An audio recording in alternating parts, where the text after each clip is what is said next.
Okay. तो अब देखो, हम टू डिफरेंट सिचुएशंस के बारे में पढ़ेंगे।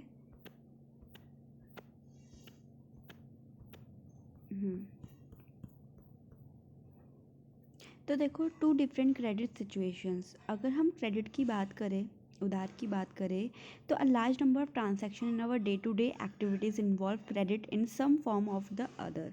तो देखो, अभी मैंने आपको यही बात करा था कि जो बैंक होता है वो क्या करता है, एक तो हमारे जो पैसा है, जो मनी है, वो सेफली क्या करता है, अपने बैंक में डिपॉजिट करता है।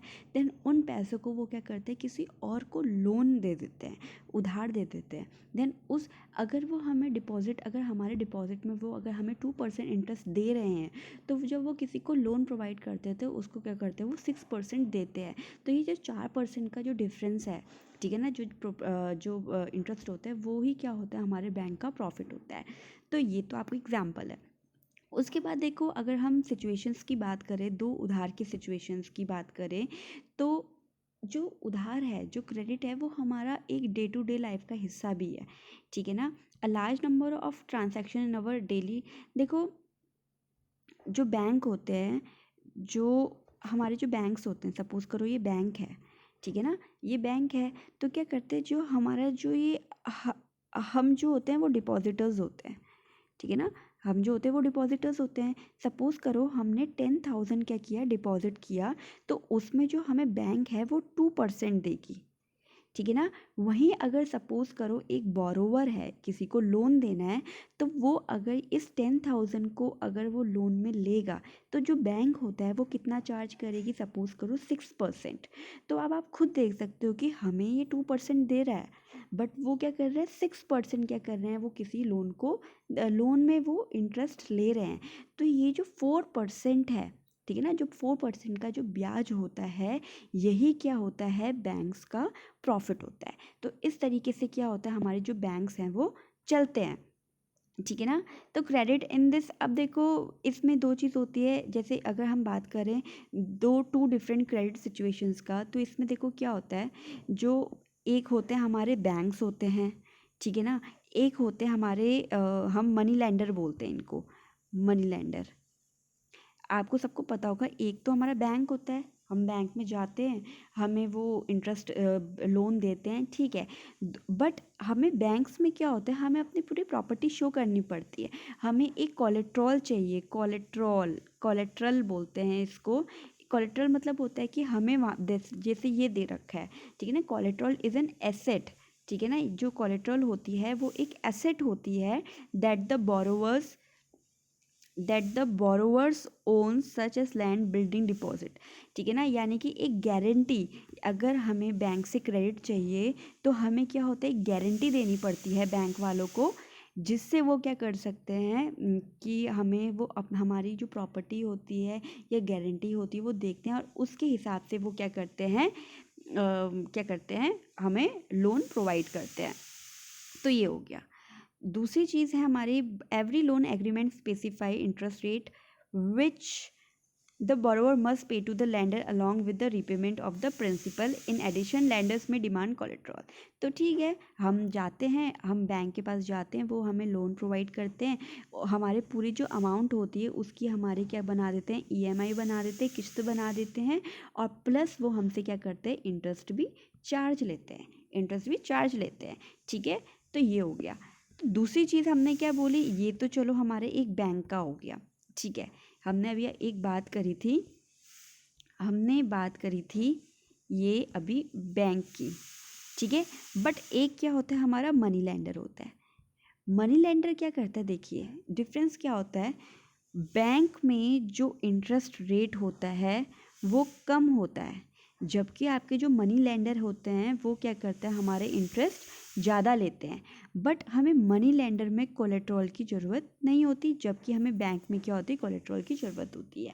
तो इसी वजह से क्या होते हैं, जो आपके गरीब जो लोग होते हैं, ठीक है ना, जो हम अपनी प्रॉपर्टी को शो नहीं कर सकते, कोलेट्रॉल को शो नहीं कर सकते, वो किस में प्रेफर करते हैं, मनी लेंडर से लेना। जबकि जो नॉर्मल जो होते हैं वो कहाँ से प्रेफर करते हैं, बैंक से लेना। बैंक में जो इंटरेस्ट होगा वो अगर 2% है, सपोज इन केस, तो मनी लेंडर आपसे 6 से लेकर वो 10-20% भी ले सकता है, वो हमारी मजबूरी का फ़ायदा उठा सकता है। तो ये हो गया। अब देखो बैंक देखो हमें क्या क्या प्रोवाइड करता है। देखो हाउस लोन होता है, ठीक है। अब देखो लोन की प्रॉपर्टीज़ क्या होती हैं ये मैं आपको बता देती हूँ। लोन अमाउंट, आपको लोन कितना चाहिए, ठीक है ना। तो ये होती है हमें लोन की अमाउंट। अगर हमें सपोज़ करो ये हमें 5 लाख चाहिए, ठीक है ना। ड्यूरेशन ऑफ लोन यानी कि लोन का टाइम 6 साल, 7 साल, 8 साल, अगर हम बोल देते हैं 10 ईयर्स, ठीक है। तो अब वो क्या करेंगे, डॉक्यूमेंट रिक्वायर, भाई डॉक्यूमेंट्स, अभी हमने कोलेट्रल की बात करी थी तो डॉक्यूमेंट्स की रिक्वायरमेंट होती है, ठीक है। उसके बाद होता है इंटरेस्ट रेट। अगर हम 5 लाख रुपीज़ ले रहे हैं 10 सालों के लिए, ठीक है ना, तो हमें कुछ इंटरेस्ट भी इनको देना पड़ेगा, एक्स्ट्रा पेमेंट देने पड़ेगा। मोड ऑफ रिपेमेंट होती है भाई हम इन 5 लाख को किस तरीके से हम बैंक में देंगे, यानी कि ईएमआई किश्तें बनाकर देंगे, और उन किश्तों में क्या होगा, हमारा इंटरेस्ट रेट भी ऐड होगा। देन कोलेट्रल जो हम शो करते हैं वहाँ पे कि इन देखो कोलेट्रल की ज़रूरत क्यों होती है, हम मैं आपको बताऊँ। जो ये कोलेट्रल होता है, कोलेट्रल, इसको इसकी ज़रूरत क्यों पड़ती है, इसकी इस वजह से बैंक को ज़रूरत पड़ती है कि अगर कोई सपोज़ करो एक्स है, इसने 5 लाख रुपीज़ लिए, या हम बोल सकते हैं 15 लाख रुपए लिए, ठीक है ना। क्या गारंटी है कि ये लोन हमें वापस ही देगा, ठीक है ना, बैंक वालों को वापस देगा, क्या पता ये 5 लाख रुपीज़ लेकर भाग जाए, ठीक है ना। तो इस वजह से वो क्या करती है, कोलेट्रल, बैंक क्या कहता है, अपनी संपत्ति दिखाओ कि इन केस अगर आप 15 लाख रुपए लेकर अगर भाग जाते हो तो ये हम क्या करेंगे, आपकी संपत्ति से ले लेंगे, ठीक है। तो इस वजह से क्या होती है, कोलेट्रल की ज़रूरत पड़ती है। समझ आ गया। तो दैट इज़ योर, ये जो अभी हमने आपको जो भी बताया है ये क्या है आपके, ये सारी चीज़ें क्या हैं, टर्म्स ऑफ क्रेडिट है। क्रेडिट अगर आप उधार लेते हो बैंक से तो ये सब आपके क्या हैं, टर्म्स हैं, आपको इनको फॉलो करना पड़ेगा।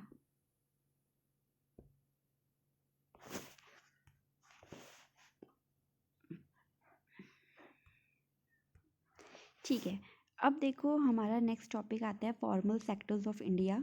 अगर हम फॉर्मल सेक्टर्स की बात करते हैं तो देखो जो फॉर्मल सेक्टर्स होते हैं ना, फॉर्मल सेक्टर्स क्या होते हैं हमारे, यही होते हैं बैंक्स वगैरह, ठीक है ना। जब हम क्या करते हैं, बैंक से लोन लेते हैं तो इसको हम क्या बोलेंगे, फॉर्मल सेक्टर। और अगर हम मनी लैंडर से लेंगे तो इसको हम बोलेंगे इनफॉर्मल सेक्टर, ठीक है। तो formal sector credit in India की अगर हम बात करें, we have seen in the above example that people obtain loans from various sources।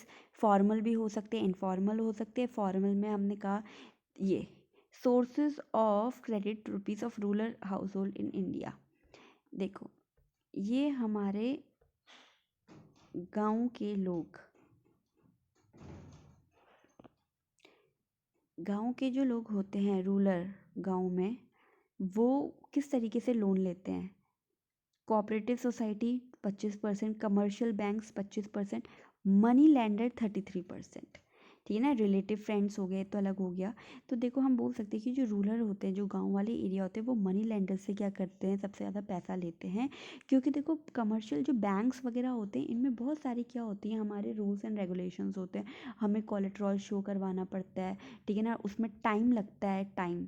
But money lender क्या होते हैं, आपको रात के 12 बजे क्या हुआ, आपको सपोज़ करो 10,000 की ज़रूरत पड़ी, तो आप बैंक ना जाके क्या करते, सीधे मनी लैंडर के पास जाते हैं और मनी लैंडर से आप क्या करते हो, पैसे ले सकते हो।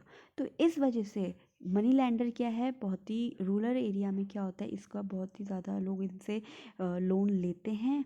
और बस एक चीज़ है कि इसमें जो इंटरेस्ट होता है वो बहुत ही क्या होता है, हाई होता है। इंटरेस्ट बहुत ही ज़्यादा हाई होता है किनका, मनी लेंडर का। और जो मनी लेंडर है वो कौन सा सोर्स है, इनफॉर्मल सोर्स है। जबकि जो बैंक है वो क्या है आपका, इनफॉर्मल सॉरी फॉर्मल है। Is it clear all of you. तो ये है हमारा फॉर्मल सेक्टर और informal sector. The reserve bank of India supervises the functioning of formal. देखो अब यही चीज़ है कि हमारे जो इनफॉर्मल सेक्टर होता है वो तो कोई देखता नहीं है, बट जो हमारा जो फॉर्मल सेक्टर्स है यानी कि बैंक्स वगैरह है उनको क्या करते हैं, रिजर्व बैंक ऑफ इंडिया देखते हैं। रिजर्व बैंक ऑफ इंडिया ही क्या करता है, बोलता है कि इतने परसेंट या कितना परसेंट जो इंटरेस्ट है वो देना है या लेना है। तो रिजर्व बैंक के अंदर ही ये सारे जो बैंक्स होते हैं वो काम करते हैं। तो कोई सा भी जो बैंक है वो अपनी मनमानी से क्या है, इंटरेस्ट हमसे नहीं ले सकता है। RBI sees the banks give loans not to just profit making business. वो आरबीआई देखता है कि जो बैंक्स हैं वो खाली प्रॉफिट मेकिंग से ही, क्या प्रॉफिट की वजह से कहीं इंटरेस्ट हाई ना ले लें, ठीक है ना। तो ये जो आरबीआई है वो क्या करते हैं, जो आरबीआई है इसको हम फादर बोलते हैं, फादर ऑफ ऑल बैंक्स। सारे बैंक्स का क्या होता है, ये फादर होता है। तो सारे जो छोटे छोटे बैंक्स जो होते हैं उनको क्या करता है, आरबीआई देखता है और चेक करता है, रेगुलेट करता रहता है कि ये कहीं ज़्यादा रेट ऑफ इंटरेस्ट तो नहीं ले रहे लोगों से। जबकि इनफॉर्मल सेक्टर में क्या होता है, कोई भी ऑर्गेनाइजेशन नहीं होती है। अगर आपको 10,000 की ज़रूरत है, ठीक है ना, आप मेरे पास आए और मैं अगर उसमें 20% भी बोल दूं कि भाई मुझे ब्याज चाहिए, लोन चाहिए, तो मुझे देखने वाला कोई भी नहीं होगा और आपकी मैं मजबूरी का क्या करूँगी, फ़ायदा उठाऊँगी, ठीक है ना। ये होता है, जबकि बैंक्स में ऐसा नहीं होता। बैंक्स आरबीआई के अकॉर्डिंग चलते हैं इसमें। तो ये आपका ग्राफ है, ठीक, ये आपका ग्राफ है, ये आपको बनाना है।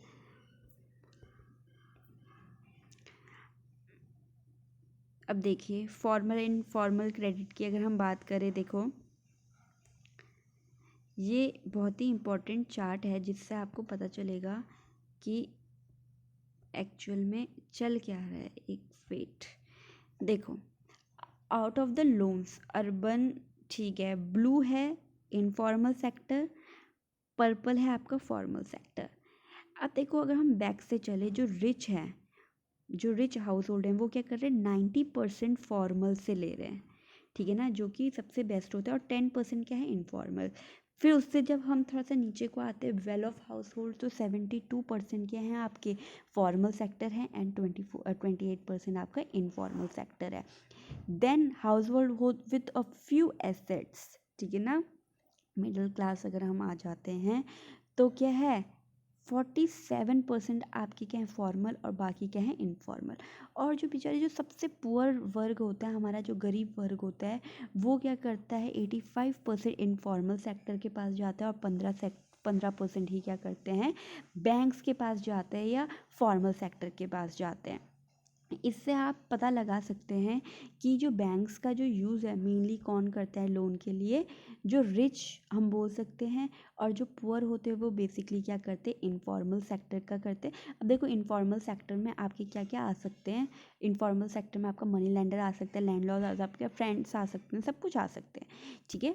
तो ये है, बाकी मैंने आपको दोनों का डिफरेंस बता ही दिया है कि जो इनफॉर्मल सेक्टर्स होते हैं वहाँ पे आपका जो रेट ऑफ इंटरेस्ट है वो हाई होता है और कोलेट्रॉल की ज़रूरत नहीं होती है, कोलेट्रॉल। जबकि आपका जो फॉर्मल सेक्टर है वहाँ पे क्या है, इंटरेस्ट आपका रेट ऑफ इंटरेस्ट कम रहता है बट कोलेट्रॉल की ज़रूरत रहती है।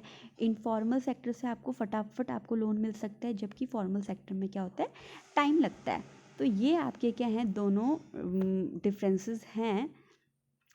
Most loans from informal lenders carry a very high rate of interest। यही मैं आपको अभी तक बता रही थी कि भाई जो इनफॉर्मल सेक्टर्स हैं उसमें आपका हाई रेट ऑफ इंटरेस्ट होता है, while formal sector loans need to expand it also, ठीक है। ये हो गया, thus it is necessary that, तो ये बहुत ही ज़रूरत है कि जो गवर्नमेंट है वो क्या करे, गांव गांव तक क्या करे, अपने बैंक्स पहुंचाए, ताकि जो लोग हैं वो बैंक के बारे में समझ सकें, उनको नॉलेज हो सके और वो बैंक का प्रॉपर तरीके से यूज़ कर सके, और लैंडलॉर्ड या हम मनी लेंडर की तरफ ना जाके हम क्या करें, बैंक का यूज़ करें। अब देखो इसमें एक चीज़ आती है, डेट ट्रैप। ये क्या होता है, डेट ट्रैप क्या होता है? बेसिकली जो आपके जो पुअर वर्ग होते हैं, जो फार्मर्स होते हैं, जो पुअर सेक्शन के लोग होते हैं, वो क्या करते हैं, मनी लेंडर से क्या करते हैं, लोन लेते हैं। और जो मनी लेंडर होता है वो उनमें ब्याज इंटरेस्ट लगा लगा के प्लस करते करते करते क्या करता है, जहाँ पे हमें 10,000 देना था वो उसका कितना बना देता है, 50,000 बना देता है। ठीक है ना, तो इस 50,000 बना देना यानी कि जाल में, ठीक है ना, डेट ट्रैप, उधार के जाल में क्या करते हैं, उनको फंसा देते हैं। और उसके बाद क्या करते हैं, उनकी जितनी भी प्रॉपर्टी होती है उन लोगों की, वो प्रॉपर्टी क्या करता है, मनी लेंडर ले लेता है। ठीक है ना, इसको हम क्या बोलते हैं, डेट ट्रैप बोलते हैं, जबकि बैंक ऐसा नहीं करता है। अब देखो सेल्फ हेल्प ग्रुप की अगर हम बात करें, self help groups, self help groups की अगर हम बात करते हैं तो सेल्फ हेल्प ग्रुप क्या होता है, देखिए in the previous section we have seen that poor household, जो गरीब जो लोग होते हैं, जो अलग अलग जो गरीब लोग होते हैं वो क्या करते हैं, एक पूरा एक ग्रुप बनाते हैं